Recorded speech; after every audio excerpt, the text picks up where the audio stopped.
se quiera sumar. Bueno, ahí estamos.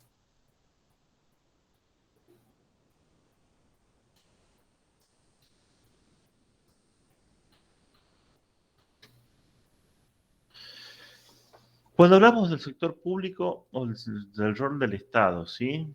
A ver, ahí si hay alguien más. A ver.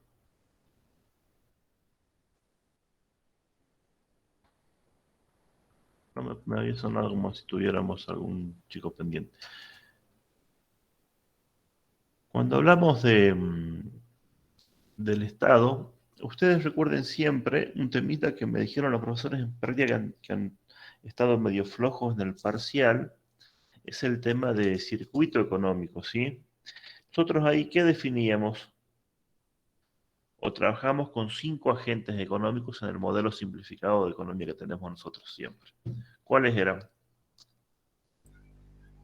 La familia, La familia, bien. las empresas, Las empresas, muy bien. el gobierno, El gobierno, sí. el sector externo, El sector externo y el sector monetario o la cuenta ahorro-inversión, ¿sí?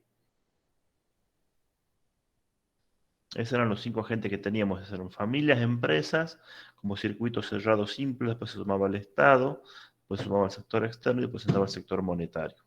Si ustedes se dan cuenta, las unidades que estamos estudiando ahora, hoy vamos a ver sector público, después van a ver sector monetario, después van a ver sector externo y terminamos con las unidades del programa. Entonces, ustedes siempre estos 5 agentes económicos los tienen que identificar muy bien, porque si se dan cuenta, por ejemplo, cuando hablamos del PBI, cuando hablamos de cuentas nacionales, tenemos por cada uno de estos agentes una cuenta identificada en el sistema de cuentas nacionales, ¿verdad? ¿Me siguen hasta ahí? Chicos. sí. Entonces es muy importante que ustedes logren entender cómo funcionan cada uno de los agentes económicos dentro de un circuito, dentro de un sistema económico, y en particular hoy vamos a hablar del sector público. Cuando hablamos del Estado van a tener distintas concepciones de qué es lo que debe ser el Estado. Yo siempre daba un ejemplo que era como para que ustedes se rían, pero que me entiendan. Si uno le pregunta a un adolescente cómo quiere que sea su novio o su novia, muchas veces van a obtener, de acuerdo a quien le pregunte, respuestas distintas, ¿sí? Porque tiene que ver con la concepción, con los gustos de cada uno, con las preferencias de cada uno, ¿sí? Acá tenemos lo mismo, hay distintas posturas respecto a cuál debe ser el rol del Estado.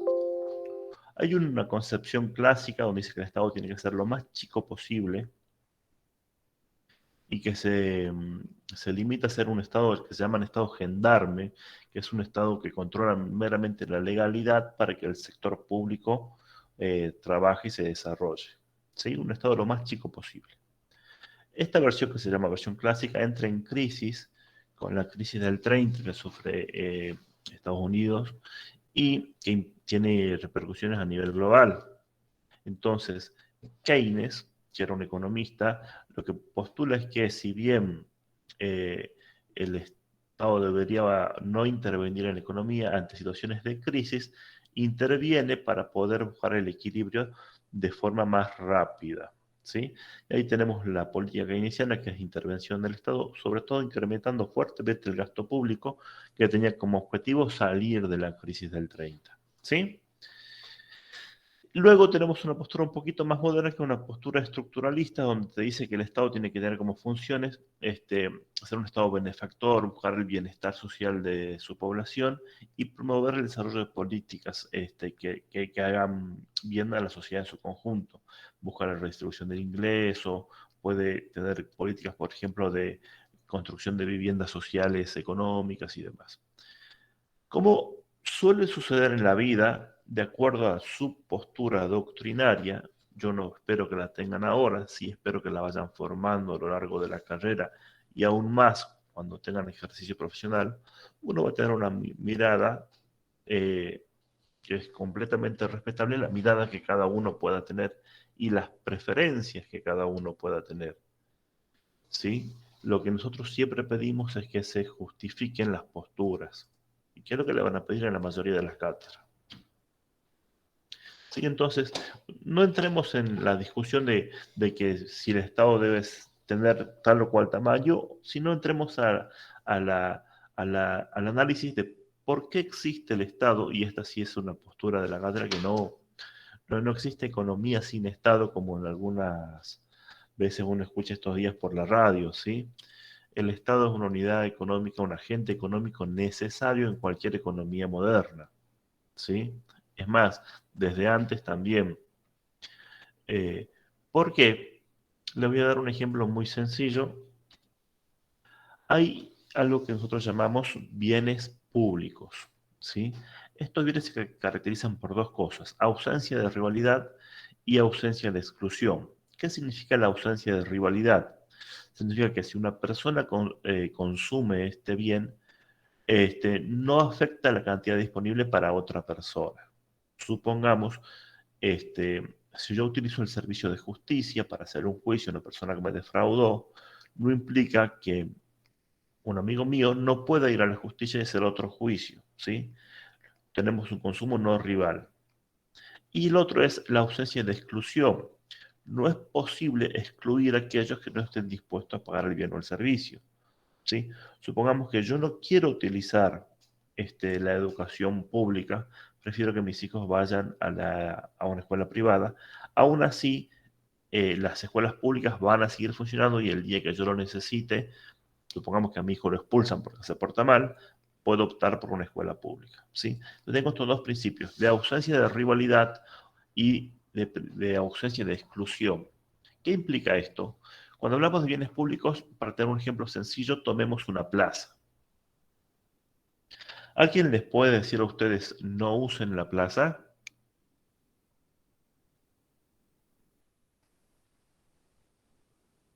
Chicos, No, Es lo usamos todos. no, la plaza es de uso público a la que podemos tener acceso todos nosotros, ¿sí?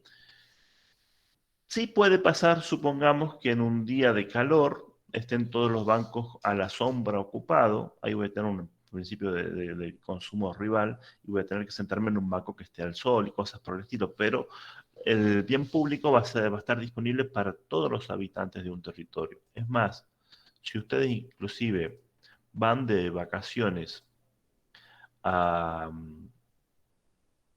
Perú y van a una plaza de Perú, también pueden tener acceso a esa plaza de Perú porque no es que porque no sean habitantes no la van a poder utilizar, ¿verdad? Pero acá hay un tema. ¿Quién paga para que se construya la plaza, para que se la mantenga limpia, arreglada, para que corten el pasto, para que planten flores, para que cuiden los árboles? ¿Sí? Quien va a pagar por todo eso va a ser el Estado. Entonces, de ahí la necesidad de la actividad financiera del Estado. Existen algunas necesidades que no pueden ser satisfechas en forma individual. Un ejemplo muy claro de esto es un servicio de justicia, un servicio de seguridad nacional. Todos los países del mundo tienen un servicio de justicia, con más o menos fallas o críticas, pero todos tenemos un servicio de justicia al cual podemos acceder y que no puede y no debe ser brindado o tomado en mano propia. De hecho, es un delito tomar la justicia por mano propia, ¿sí? Y todos los habitantes, por ejemplo, de Argentina, gozamos de un servicio de seguridad nacional, tenemos Fuerzas Armadas, tenemos Policía Interior. Son servicios que los usamos independientemente de que los necesitemos todo el tiempo, las 24 horas o no. Entonces, estos servicios públicos deben ser financiados, primero, a ver, la educación pública, que nosotros demos clases y ustedes no tengan que realizar erogaciones para asistir a clases, no implica que, por ejemplo, los profesores no cobremos un sueldo, que los policías no cobren un sueldo o que las enfermeras de los hospitales no cobren un sueldo.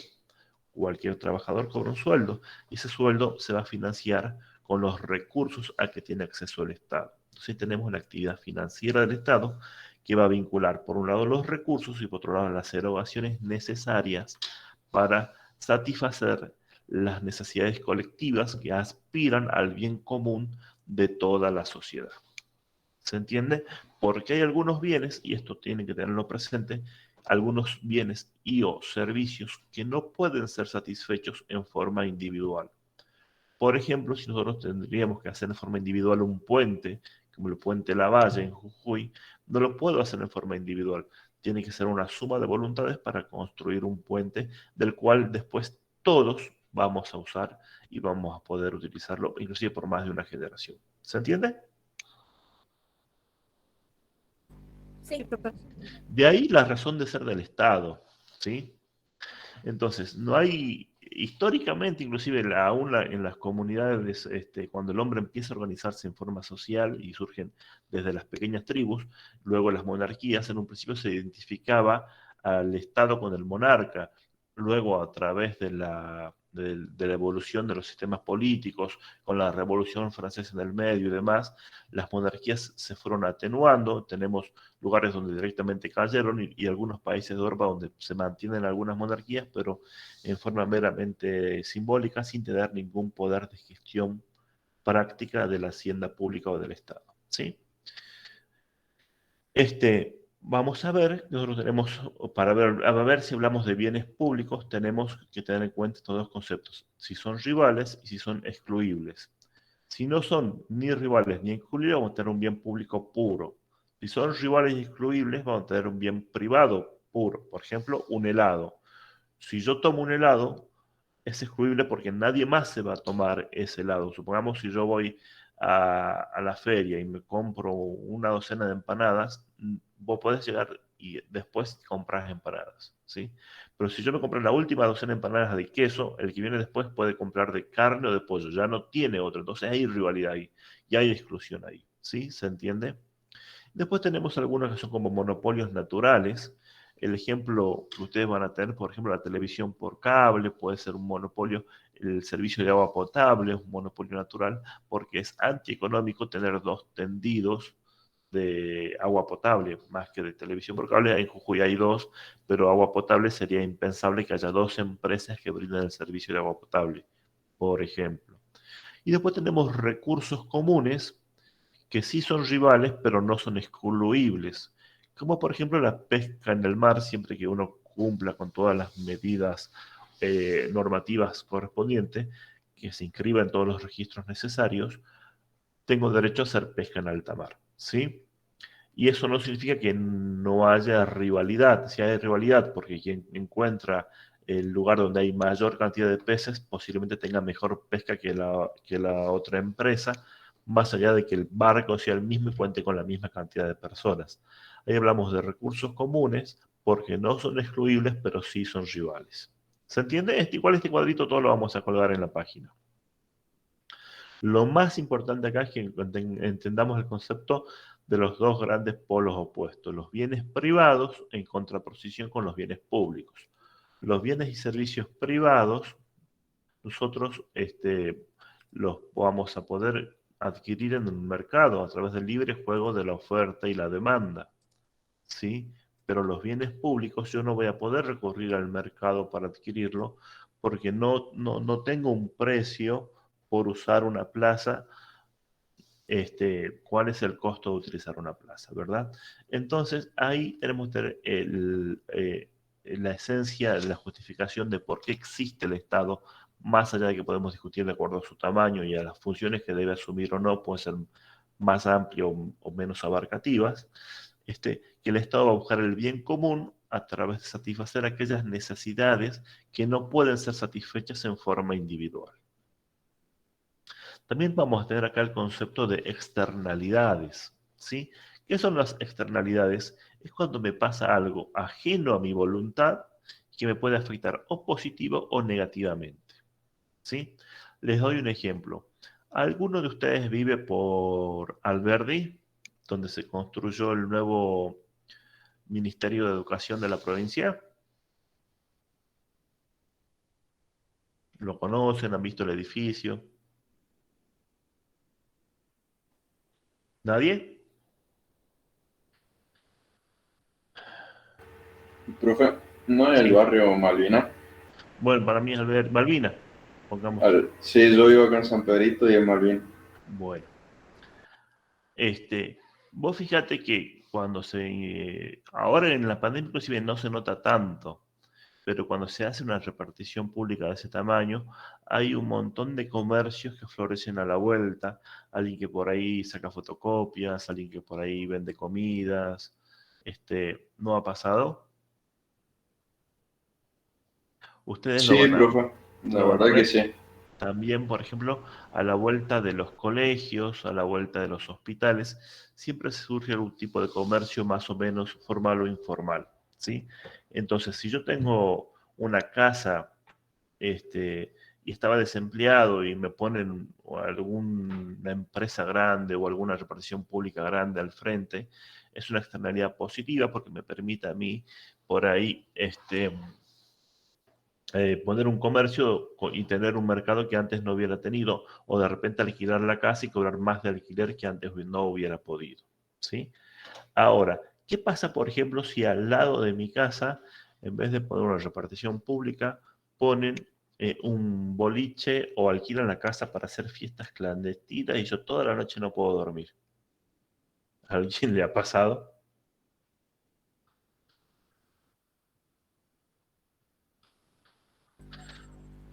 O supongamos que ponen un negocio que vende bebidas fuera de horario, entonces se juntan los muchachos a tomar, aunque sea en la calle, a deshoras y determinada hora ya hasta es imprudente salir a la calle. Ahí sería una repercusión negativa. Claro, ahí sería una externalidad negativa. Por un hecho, Profe, sí te escucho. ay, disculpe. Por ejemplo, puede ser que en Cancún el turismo, por ejemplo, los hoteles perdieron todo tipo de valor de turismo, dice, por el mismo hecho que han sido tomados por los narcos. Dejó de ser una ciudad turística. ¿Puede ser eso también una externalidad? Claro, a ver, te doy un ejemplo muy cerquita a nosotros, ¿sí? La pandemia. ¿Alguien podía manejar la pandemia? Desde las economías privadas hasta los distintos gobiernos de todo el mundo. ¿Alguien podía manejar o haber previsto el tema de la pandemia? No. ¿Fue responsabilidad mía que llegue el virus? No. ¿Me afectó económicamente? Sí. Es una externalidad negativa. Es algo, un comportamiento ajeno a mí que se origina en otro lado, pero que me afecta a mí. ¿Me entienden? Podemos tener desde ejemplos grandes, macros, como la pandemia, hasta de repente, en los ejemplos cortitos que yo los pongo siempre para que ustedes lo vean más cercanos a uno, ¿qué pasa si lo que pasa a la vuelta de mi barrio, ¿sí?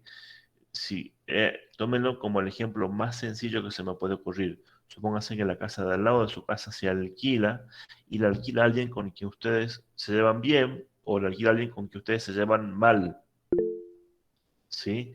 No es ilegal que la alquilen la casa y no es obligatorio que ustedes se lleven bien con esa persona, pero me pareció que alguien había entrado. Pero su día a día puede ser muy distinto en una situación o la otra, ¿sí? Esto pasa mucho en la actividad económica, cuando de repente se pavimenta una autopista, se hace un hospital nuevo, se hace un ministerio, como el ejemplo que daba yo en Malvinas o Alberdi, no sé bien cómo es el barrio. Imagínense, les doy un ejemplo de Jujuy que no tiene muchos años, pero es más o menos nuevo. Se ha hecho una ruta provincial que conecta la rotonda del puente que está en la autopista de Alto Comedero con Río Blanco, ¿verdad? ¿Lo conocen? ¿Se ubican? Sí, profe. Bueno, todas las fincas que están a las dos orillas de esa ruta se han visto revaluadas porque antes estaban más lejos del primer acceso, que era la autopista, la ruta provincial número uno, y ahora tienen una ruta provincial que pasa por el frente de su finca, ¿sí? Entonces esas fincas tienen posibilidades de hacer un loteo, tienen otro tipo de posibilidades, donde el valor de la propiedad se ha incrementado mucho sin que el dueño haga nada. ¿Me entienden? Otro ejemplo que también ha pasado en Jujuy. Supónganse que ustedes tienen este, una casa linda, con patio, parquizada y toda la historia. Y al frente de su casa, esto pasó por ejemplo en la Avenida Bolivia, y al frente de su casa se hace un asentamiento. No vamos a hacer ningún juicio de valor respecto del asentamiento, pero la tasación respecto al valor del inmueble, cuando tenés un asentamiento cruzando la calle, baja. El valor de tu propiedad, si yo lo quiero vender, no es el mismo con asentamiento o sin asentamiento. Generalmente el valor de las propiedades cuando hay un asentamiento cerca suele bajar. Entonces, el valor de mi propiedad, de mi bien, se ha visto afectado en un caso positivamente y en el otro caso negativamente, sin que yo haga nada. ¿Sí?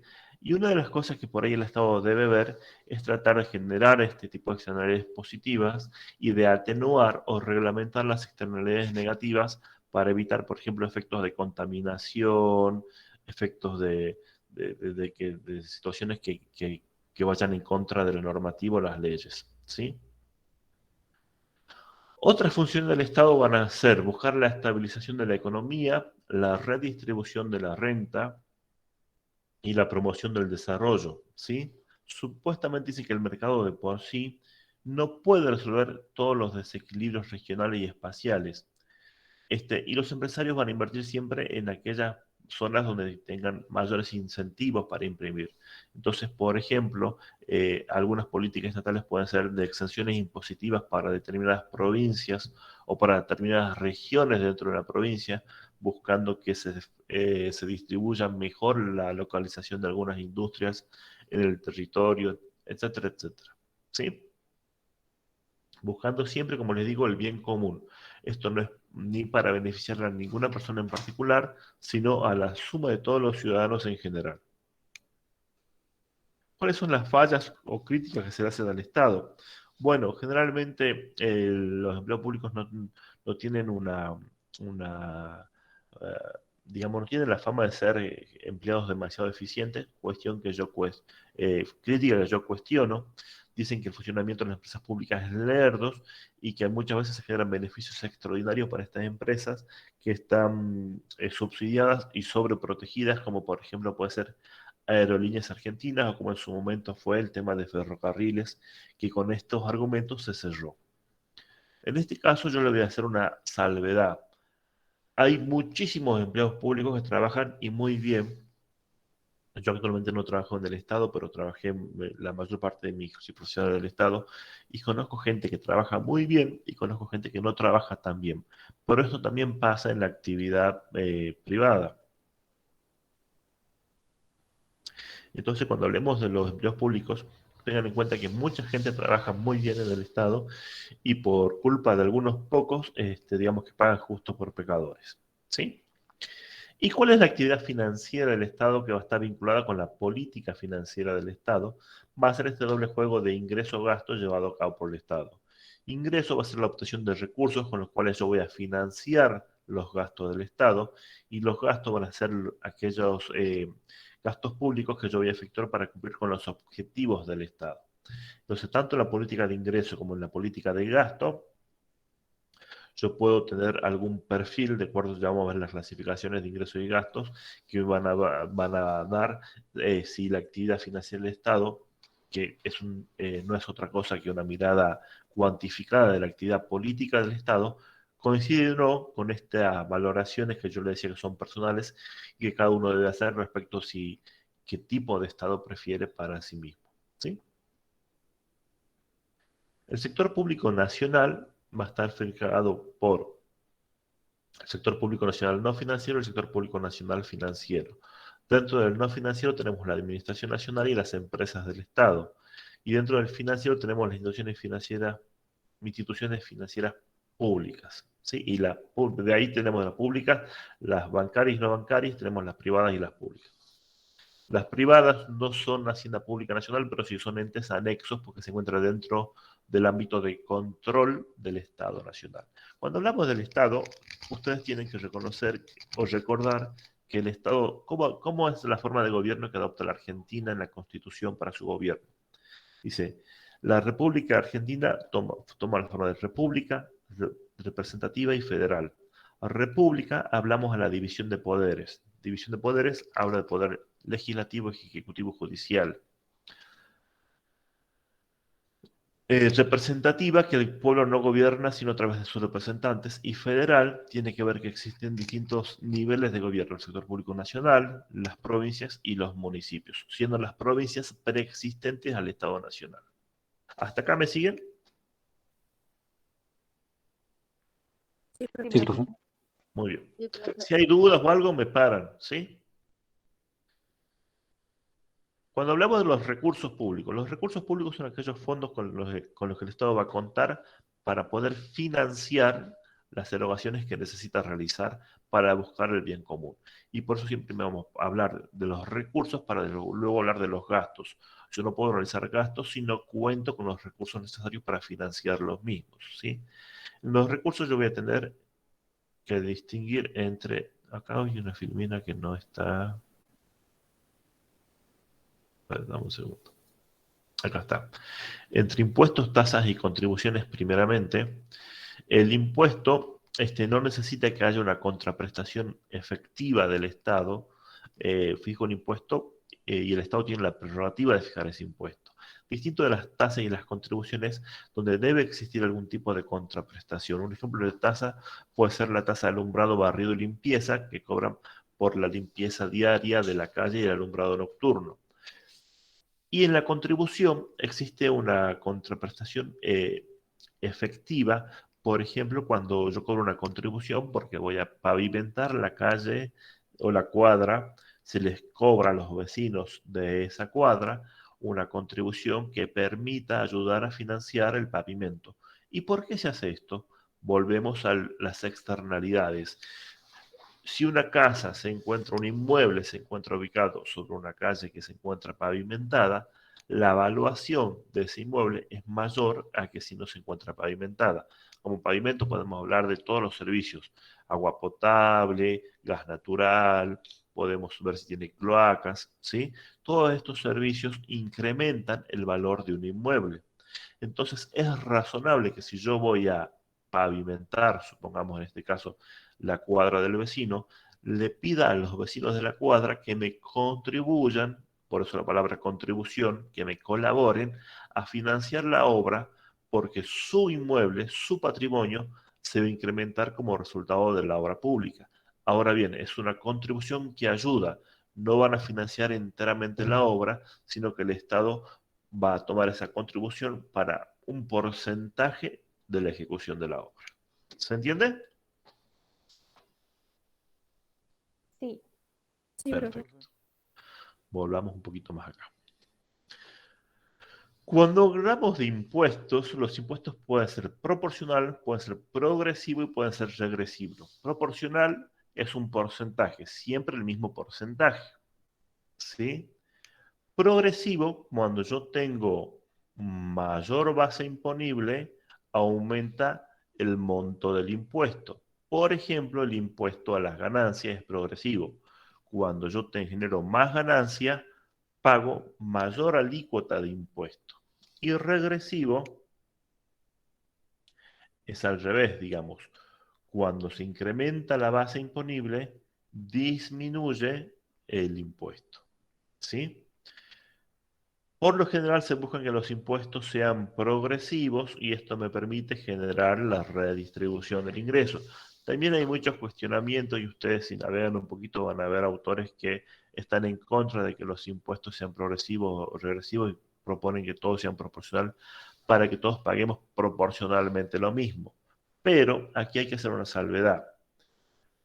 Aquella persona que tiene un ingreso, supongamos hoy que se dio a conocer el índice de pobreza, que tiene un ingreso por abajo de la canasta básica, pagar un porcentaje de un impuesto es un sacrificio proporcionalmente mayor que aquella persona que está muy por arriba de los ingresos de la canasta básica. Entonces, no es lo mismo sacarle el 21% del IVA a una persona que gana 10.000 pesos, fíjese en lo que le queda en consumo en precio neto grabado, que a una persona que gana 200.000 pesos, supongamos que gasta 150.000 en consumo, paga masiva, sí paga masiva, pero tiene hasta un margen de ahorro, ¿sí? Esa es la justificación de los impuestos progresivos, tratar de custodiar sobre todo a la fracción de la población que tiene los ingresos más bajos. Recuerden siempre esto, que un postulado de la economía dice, para algunos autores con los cuales yo adhiero, es que el problema de la economía no son los ricos. El decil más alto si hablamos de la distribución de la riqueza, se acuerda que en la curva de Lorenz dividíamos a la población en 10 grupos que llamamos deciles. El decil más alto no es el problema. El problema siempre es el decil más bajo, tratar de disminuir la cantidad de pobreza. Y ahí vamos a ver que mientras aumente el PBI que ustedes ya estudiaron, tengo mayores posibilidades de producir esta redistribución del ingreso. ¿Sí?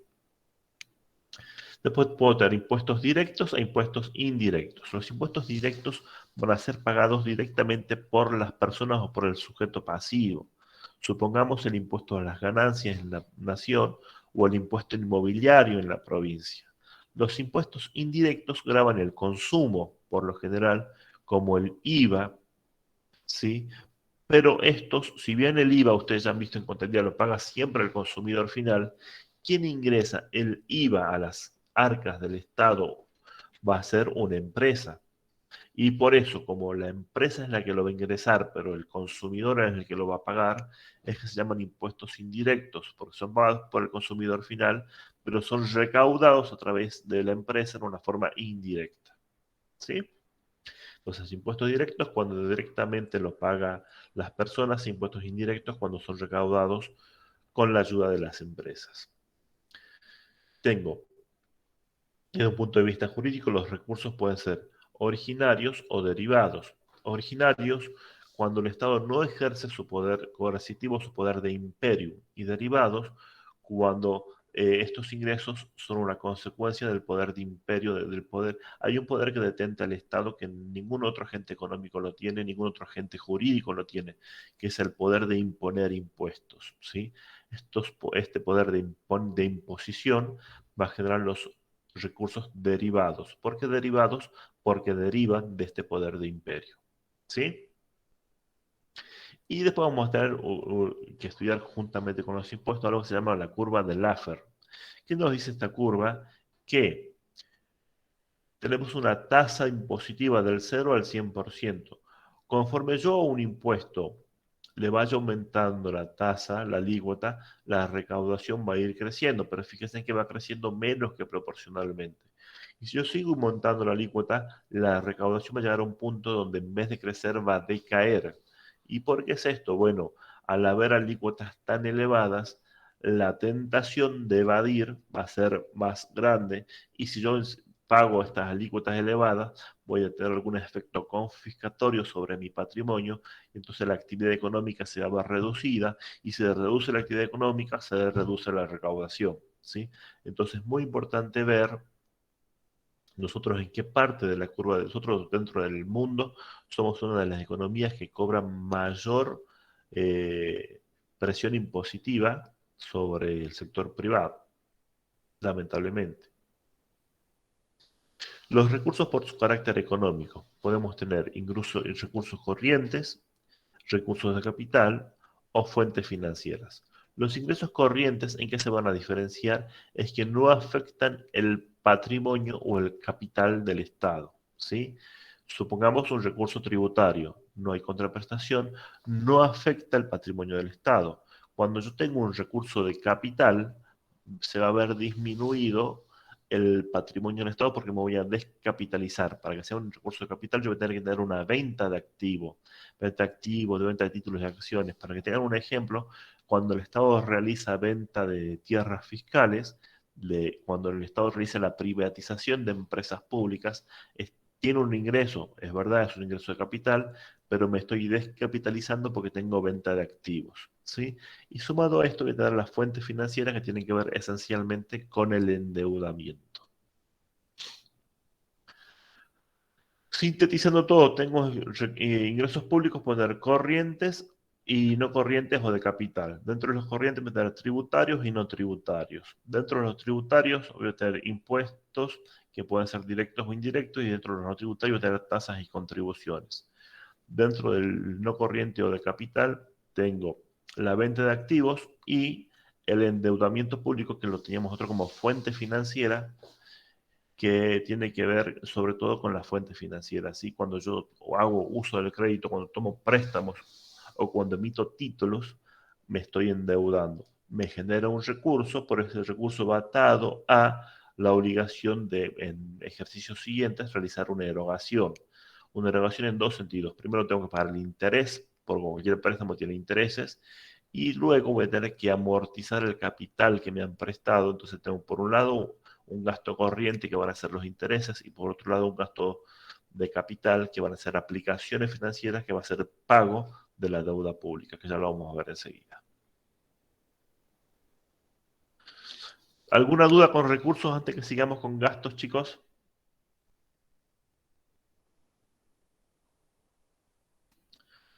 No.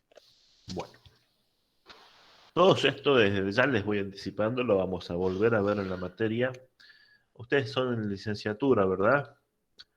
Ustedes, no sé, creo que no tienen contabilidad pública. Yo soy profesor de contabilidad pública para contadores, pero tienen una electiva que vuelven a ver el tema de presupuesto y desde ya en finanzas públicas lo vuelven a ver. Gastos públicos. Los gastos públicos son aquellos gastos que el Estado realiza teniendo como objetivo el bien común de las personas, ¿sí? Estos gastos pueden ser gastos ordinarios o gastos extraordinarios. Un gasto ordinario va a tener que ver con el normal funcionamiento del Estado. Por ejemplo, pago de sueldos, ¿sí? Y un gasto extraordinario es un gasto que no va a ser repetido todos los ejercicios, por ejemplo, la construcción de un puente. ¿Sí? No voy a todos los años construir el mismo puente. Si construyo un puente va a ser otro puente, ¿sí? Tenemos unos son ordinarios y otros son extraordinarios. Tengo gastos corrientes y gastos de capital. Los gastos corrientes son, de nuevo, para el normal funcionamiento del Estado y no van a afectar el capital del Estado. Yo compro bienes de consumo o servicios, ¿sí? Pero no compro bienes de capital. Cuando realizo un gasto de capital, aumenta la capacidad productiva del sector público porque incremento el patrimonio del Estado. Por ejemplo, un gasto de capital sería comprar una ambulancia, comprar un patrullero, construir la sede del Ministerio de Educación en Islas Malvinas. Es un gasto de capital que me va a incrementar la capacidad productiva del Estado y va a aumentar el patrimonio del Estado. Al aumentar el patrimonio, tengo mayor capacidad para brindar servicios públicos. Después tengo gastos de transferencias, que estos son mayormente subsidios, son obligaciones que el Estado realiza que no necesitó una contraparte. Por ejemplo, una jubilación graciable que se sin aportes, la asignación universal por hijo, etcétera, etcétera. Cuando yo hago un subsidio a una empresa, como por ejemplo fue el año pasado por el tema de la pandemia, el salario complementario, o cuando hice el IFE, fueron transferencias, ¿sí? Los gastos públicos se pueden clasificar. En recursos vimos esencialmente clasificación económica, que tiene que ver si eran recursos corrientes o recursos de capital. Pero clasificaciones, ustedes van a tener tantas clasificaciones como preguntas o criterios para clasificar puedan fijar. Para gastos públicos vamos a analizar una clasificación geográfica que responderá a la pregunta ¿dónde se gasta? No es lo mismo que el gasto se concentre todo en capital federal, a que tenga un criterio más federal, por objeto del gasto, ¿sí? Por su carácter económico, por su finalidad y función, objeto del gasto en qué estoy gastando, ¿sí? Por su carácter económico, si yo me estoy capitalizando o no, si estoy realizando gastos corrientes o gasto en bienes de capital. Por la finalidad y función. Yo tengo las grandes finalidades del Estado. Seguridad, justicia, salud, educación, ¿sí? Y detrás de cada una de esas finalidades debe tener distintas funciones. Por ejemplo, en educación, voy a tener educación primaria, educación inicial, o sea, los jardines, la primaria, educación media, educación terciaria, educación universitaria, educación no formal, cada una de las funciones que van a llevar a cumplir a la finalidad que es algo más general, ¿sí? Y por la fuente de financiamiento, va a ser si ese recurso va a estar financiado con recursos generales o con recursos específicos.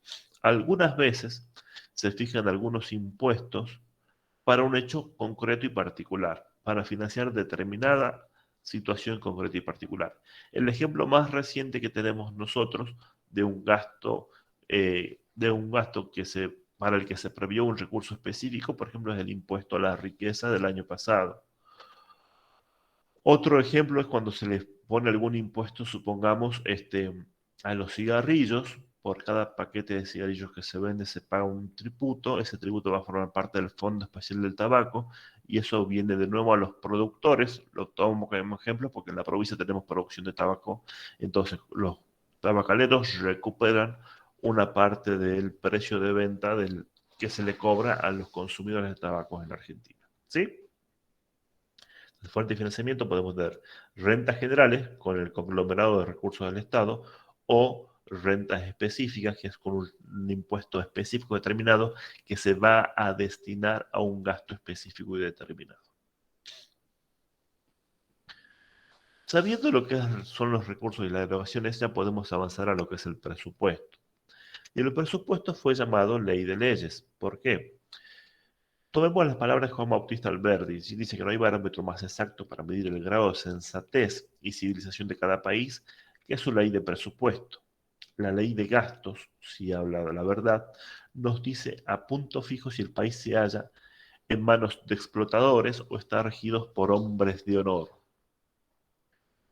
Fíjense en qué vigencia tienen las palabras de Alberdi cuando nosotros hablamos de la política presupuestaria. Actualmente se ha presentado el proyecto de presupuesto de Nación. El presupuesto de proyecto de Nación del año pasado contemplaba una inflación muy por debajo de lo que todas las expectativas privadas decían, y de hecho no ha terminado el año y ya estamos muy por arriba de la tasa de inflación fijada del presupuesto. ¿Cuáles van a ser las variables que vamos a fijar en el presupuesto, entre otras cosas?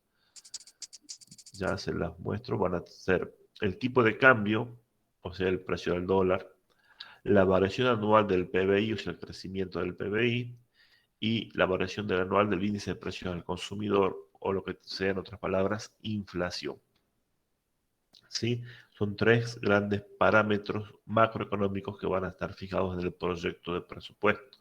Si yo miento en algunos de estos, me va a afectar toda la proyección del presupuesto. Naturalmente que como cuando hablo de un presupuesto, es algo que se está anticipando a la realidad, que se puede, estas estimaciones pueden cumplirse o no en cuanto al crecimiento y demás. Pero vamos a ver que en el tema de recursos yo puedo recaudar más o menos de lo que estaba previsto. Pero en el tema de erogaciones, sobre todo, el presupuesto es un límite en cuanto a tiempo. O sea, el presupuesto nace el 1 de enero, muere el 31 de diciembre.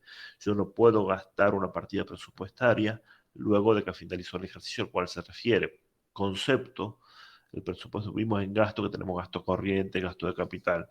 Si una partida presupuestaria establecía gasto en sueldos, yo no puedo usar esa partida presupuestaria para, por ejemplo, pagar nafta, ¿sí? Entonces, primer límite, tiempo. Segundo límite, concepto. Y el tercer límite, muy importante, es el monto. El presupuesto genera una igualdad, donde los recursos más las fuentes financieras son iguales a las erogaciones más las aplicaciones financieras, iguales aritméticamente. ¿Sí? Así como ustedes tienen la ecuación en contabilidad de que el activo es igual al pasivo más al patrimonio neto, cuando hablamos del sector público, vamos a decir que los recursos, cuando hablamos de la ecuación básica del presupuesto, vamos a decir que los recursos más las fuentes financieras van a ser igual a las erogaciones más las aplicaciones financieras. Cuando hablo de aplicaciones financieras, hablo de pago de cuotas de deuda pública, ¿sí? Por eso el presupuesto es un instrumento de programación económico y social, instrumento de gobierno, instrumento de administración, un acto legislativo, porque el proyecto de presupuesto lo prepara el Poder Ejecutivo. Fíjense que lo acaba de elevar el Poder Ejecutivo a través del Ministerio de Hacienda, de Economía. Pero quien lo va a transformar en ley es el Poder Legislativo, que lo va a debatir, lo va a consultar, le puede introducir modificaciones y una vez que lo sancione se lo va a remitir nuevamente al Poder Ejecutivo para que lo promulgue. ¿Sí? Es un elemento de programación y es un elemento de control y evaluación. Para ver control y evaluación, yo planifiqué una inflación del tanto por ciento. ¿Acerté? Sí, no, ¿por cuánto le erré? Entonces me permite para el próximo presupuesto ajustar la punta del lápiz. El año pasado hemos cerrado por mucho las estimaciones y en el proyecto de presupuesto aparentemente no se condice con lo que las estimaciones privadas dicen que va a pasar para el año que viene, aún las más positivas. El presupuesto, Peter Drucker decía que lo que no se puede medir no se puede gestionar. El presupuesto no es otra cosa que un programa económico y social de las aspiraciones políticas de gobierno cuantificado, porque voy a tener cuantificado cuántos recursos voy a tener, de dónde los voy a obtener, voy a tener cuantificado cuántos gastos preveo realizar y en qué voy a gastar. Voy a gastar en bienes de consumo, voy a gastar en bienes de capital, cómo voy a gastar, dónde voy a gastar. Entonces, un instrumento de gobierno cuantificado que por eso me permite realizar la programación, la evaluación y el control. ¿Sí? En cuanto al presupuesto, tenemos determinados principios. Esta ley de leyes tiene principios sustanciales y principios formales. Sustanciales tienen que ver a su esencia, su sustancia, ¿sí? Unidad, que sea un solo presupuesto y que no haya el principio de afectación. Universalidad, que esté todo en uno solo. Anualidad, que tiene que ver con que sea periódico. Todos los años tengo un presupuesto, como si la vigencia, la ley de presupuesto nace el 1 de enero, muere el 31 de diciembre y todos los años tengo que volver a debatir el presupuesto, aunque yo pueda prever algunos conceptos que tengan ejecución en más de un año y aunque se haga una estimación a 5 años. Por ejemplo, si yo voy a realizar una obra pública cuya ejecución me va a llevar más de un ejercicio, voy a tener un gasto, una partida presupuestaria, donde me va a condicionar el presupuesto en más de un ejercicio, ¿sí? Pero lo tengo que prever. Y el principio de equilibrio, que yo ya se los comenté, donde decimos sintetizando que los recursos y los gastos deben ser iguales. En cuanto a su forma, tiene que ser claro, es decir, de fácil interpretación, uniforme. Esto tiene que ver mucho que ver con los criterios contables, que tiene que, conforme van pasando los años, tratar de expresarse en forma similar a los ejercicios anteriores para permitir su comparación. Y si yo modifico algún criterio de exposición, debo hacer la información correspondiente para que me permitan realizar las comparaciones y las conciliaciones del caso. Como cualquier acto de gobierno debe ser público, que es un principio en todos los actos del sector público. Debe ser público, debe ser dado a conocer. Y como es un presupuesto, es una anticipación a la realidad, al futuro, tenemos el criterio de precedencia. Tiene que estar sancionado y promulgado antes de su vigencia, es decir, antes del 1 de enero del año siguiente. ¿Cómo se elabora un presupuesto? El Poder Ejecutivo lo va a hacer la formulación del proyecto de presupuesto, ¿sí? Lo va a elevar al Poder Ejecutivo para que lo debata y lo apruebe y lo convierta en ley, ¿sí? Una vez que lo convierte en ley, lo promulga el Poder Ejecutivo y lo van a ejecutar. La ejecución es decir, bueno, ejecutar es recaudar los tributos que estaban previstos y ejecutar los gastos que estaban previstos. Cuando termine el ejercicio 31 de diciembre, yo hago lo que se llama cuenta de inversión, que es una rendición de cuentas, es un balance, ¿sí? Que va a ser sujeto a evaluación y control. ¿Quién ejecuta? El Poder Ejecutivo. ¿Quién controla? ¿Quién aprueba o rechaza la cuenta de inversión? Es el Poder Legislativo. ¿Sí?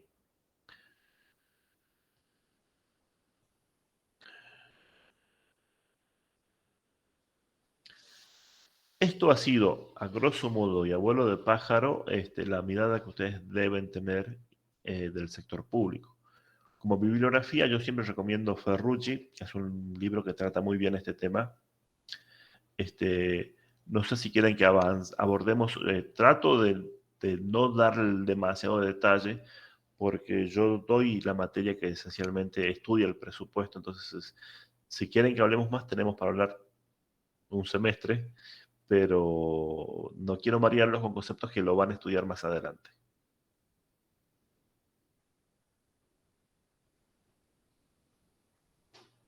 Chicos, hola.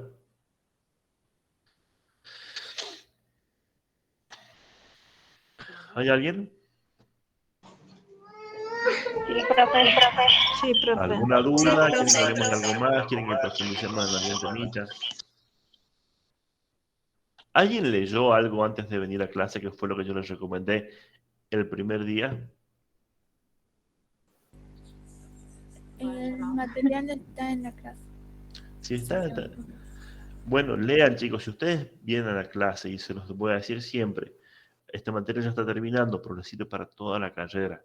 Si ustedes vienen a la clase, ahora que son clases virtuales, que tienen hasta el material colgado antes de la clase se aprovecha más porque saben qué tema no entendieron y ahí pueden preguntar. Y aprovecho, mientras va empezando alguna pregunta, para aclararles algo que por ahí no todos saben y el otro día se lo comenté a un chico que rendía un final. No sé cuál de ustedes está promocionando o cuál va a rendir finales, pero cuando ustedes se presenten a rendir un final, tienen la posibilidad de unos días antes, por lo menos una semana antes de que sea la mesa de examen, comunicarse con la cátedra y pedir una clase de consulta. Se supone que ustedes ya han estudiado toda la materia y pueden tener un tema o dos o más que les cueste mucho, entonces piden una clase de consulta y se responden las preguntas para que evacúen las dudas antes del examen. Eso lo hablan siempre con la cátedra. Se pueden dar clases de consulta cuando vayan a rendir los finales. En esta cátedra y en todas las cátedras se suelen dar clases de consulta para los exámenes finales. Eso se los comento porque no tienen por qué saberlo, porque recién están empezando, pero sí se da. ¿Alguna consulta de este tema?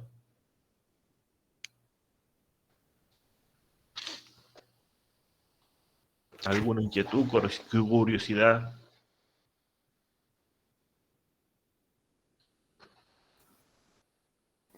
Profe, yo le iba a preguntar sobre los límites de los que habló en el presupuesto. Los límites son para el gasto. Yo puedo naturalmente recaudar más que lo que yo había previsto, porque se supone en principio que estoy haciendo una buena recaudación. En un contexto como el actual se debe esencialmente a la inflación. Pero para el gasto, el presupuesto prevé, acuérdate cuando hablamos de presupuesto siempre vamos a tener partidas presupuestarias, que no es otra cosa que un plan de cuentas, ¿sí? Tenemos unas partidas presupuestarias para los recursos y tenemos unas partidas presupuestarias para los gastos. Eso lo van a ver en la práctica, ¿sí? Van a tener, por ejemplo, recursos corrientes de capital en que preveo recaudar, y voy a tener gastos corrientes de capital y en que preveo gastar. Para los gastos, el presupuesto es un límite en tres cosas. Tiempo, porque el presupuesto nace el 1 de enero, muere el 31 de diciembre.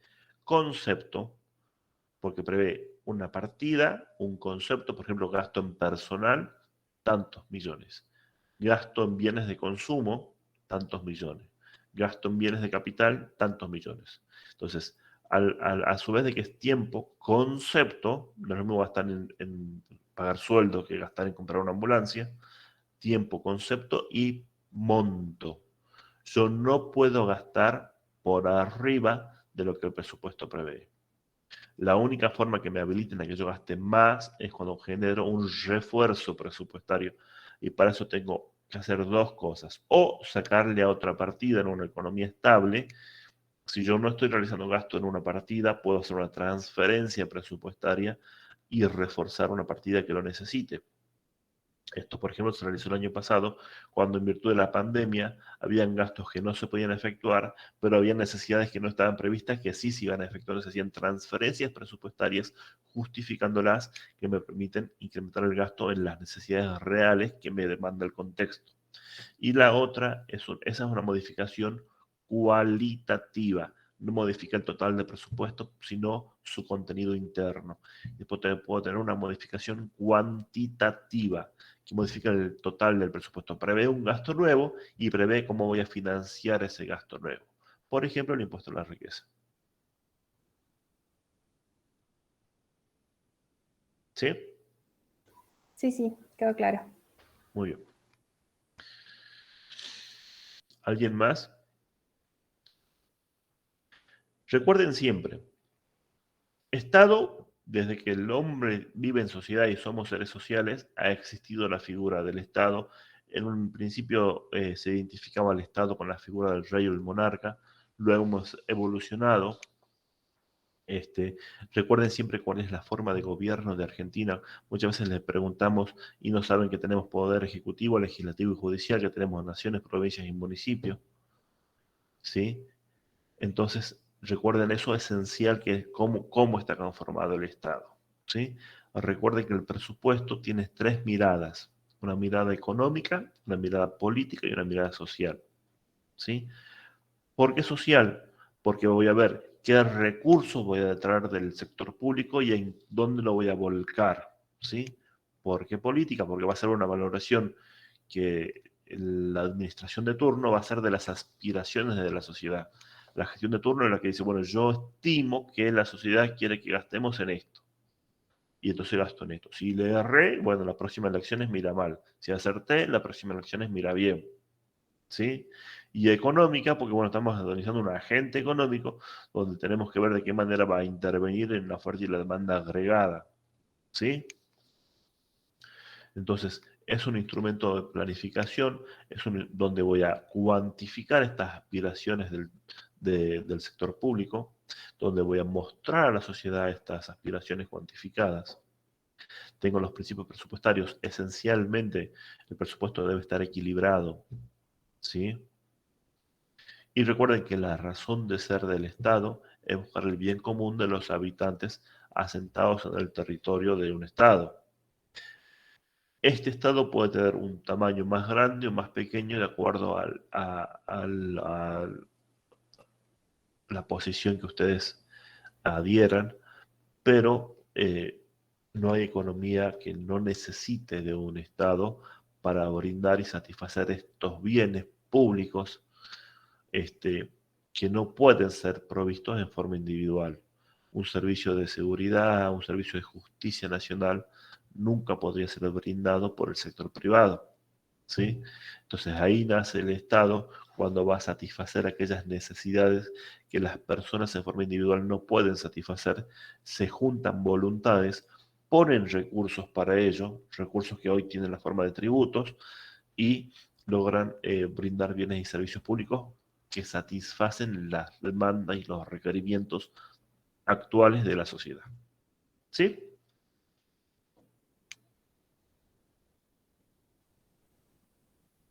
Bueno, chicos, si no hay dudas, los libero, les deseo... Sí, Profe, sí, yo tenía una duda con el tema de la fórmula que nos dijo para del presupuesto, que eran los recursos más las fuentes financieras. te la canto de nuevo. Recursos más fuentes financieras debe ser igual a erogaciones más aplicaciones financieras. Y te lo explico. En los recursos voy a tener recursos corrientes y recursos de capital. Los recursos corrientes son aquellos que no me afectan el patrimonio, como por ejemplo el cobro de impuestos, y los recursos de capital sí me van a afectar el patrimonio, como por ejemplo la venta de tierras fiscales, ¿sí? Sumado a esto, le voy a tomar la fuente financiera, que es el uso del crédito, es la deuda pública, en muy apretada síntesis, ¿sí? Todos estos recursos yo voy a aplicar a financiar las erogaciones que va a realizar el Estado, que también las voy a clasificar primeramente en erogaciones corrientes, erogaciones de capital y aplicaciones financieras. En erogaciones corrientes, por ejemplo, pago de sueldos. Erogaciones de capital, construcción de un inmueble, de un puente, pavimentación de una calle, compra de ambulancias. Todo lo que me incremente el patrimonio del Estado, ¿sí? Y voy a tener también aplicaciones financieras. ¿Qué es eso? Voy a tener que pagar las cuotas de la deuda pública que se venzan en este ejercicio, con una salvedad. Recuerda siempre que la deuda pública es la única operación que me genera tanto un recurso como una erogación. En un primer momento tengo el recurso cuando obtengo los fondos, como en cualquier préstamo, y en un momento mediano o largo plazo voy a tener sucesivas erogaciones que son el pago de las cuotas del préstamo. Como cualquier préstamo tengo que devolverlo, ¿sí? Ahora bien, cuando yo pago un préstamo, y ustedes ya lo tienen que haber visto en contabilidad, yo no pago solamente capital y pago intereses que me va a generar ese préstamo, ¿verdad? Entonces, en aplicaciones financieras va a ir la amortización de capital. Y cuando yo pague intereses de la deuda pública, es considerado un gasto corriente. Repitiendo, recursos más fuentes financieras debe ser igual a erogaciones más aplicaciones financieras. ¿Se entendió? Sí, profe, gracias. Por favor. ¿Alguien más?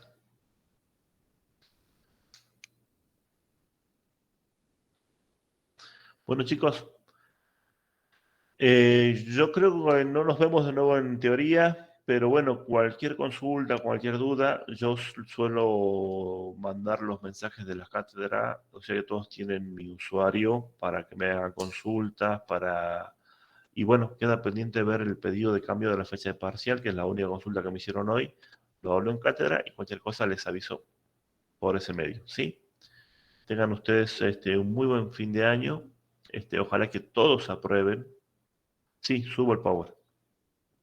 Ojalá que todos aprueben y me gustaría verlos dentro de 5 o 6 años como futuros colegas. Muchas gracias. Hasta luego. Gracias, profe. Hasta luego. Gracias, profe. Hasta luego.